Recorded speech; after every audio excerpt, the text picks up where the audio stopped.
দুঃসাহসিক ছিনতাইয়ের ঘটনায় চাঞ্চল্য ছড়ালো ইসলামপুর শহরে।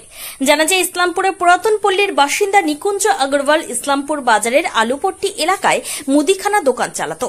প্রতিদিনের মতো আজও দোকান বন্ধ করে সে বাড়ি ফিরছিল। বাড়ি পৌঁছানোর আগের মুহূর্তেই পুরাতন পল্লী মোড় এলাকায় দুজন ব্যক্তি নিকুঞ্জকে বন্দুক দেখিয়ে তার কাছে থাকা টাকার থলিটি ছিনতাই করে। নিকুঞ্জ সাহসিকতার পরিচয় দেয়। চটজলদি কোনো কিছু না ভেবেই টাকার থলিটি ছিনতাইকারীর কাছ থেকে ছিনিয়ে জঙ্গলে ফেলে দেয় এবং চেঁচামেচি করতেই পাড়ার বাসিন্দারা বেরিয়ে আসেন।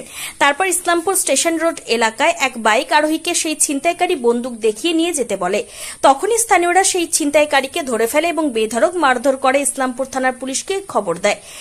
পুলিশ সেই ছিনতাইকারীকে নিয়ে গিয়ে ইসলামপুর মহকুমা হাসপাতালে ভর্তি করে।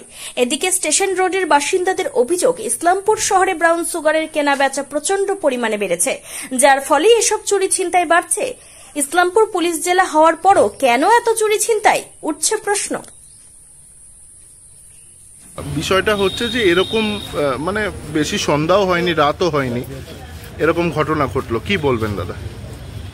ঘটনাটা আমি তো বিশ্বাসও করতে পারছি না যে এরকম ঘটনা তো এর আগে আমরা শুনিনি। ব্যাগ নিয়ে বাড়িতে আসছিল টাকা নিয়ে, একটা লোক ওই বন্দুক দেখিয়ে টাকাটা ছিনতাই করে নিয়েছে। তারপর যখন চোর চোর চিল্লাছে তখন লোকজন এসে ধরেছে। এটাই যখন লোকটা ধরা পড়েছে, এখন তো পুরো ব্যাপারটাই জানা যাবে, ওর সঙ্গে আর কে ছিল না ছিল। আর এই আইসিকে বলবো যে এগুলো ব্যাপারে ঘটনাগুলো একটু তদন্ত করে এরপরে আবার এরকম যেন ঘটনা না ঘটে সেই ব্যাপার থেকে এসপি সাহেবের সঙ্গে কথা বলবো আমি। বলছি দাদা, ওই স্টেশন রোডে যারা ওই ছিনতাইকারীদের ধরেছে তারা বলছে এরা হচ্ছে ব্রাউন সুগার খায়, দিনে দুপুরে ব্রাউন সুগার খেয়েই এরকম ক্রিমিনালি কাজ করছে। দাদা এই বিষয়টা বন্দুক কি করে চালাবে? হ্যাঁ, ওটা পড়ে থাকবে। এই যার ভাইকে, যে বাপিদা যিনি ডেকোরেটর আছে, ওনার ভাইও রাস্তাতে ফিরছিল, ওকেও বন্দুক দেখিয়েছে।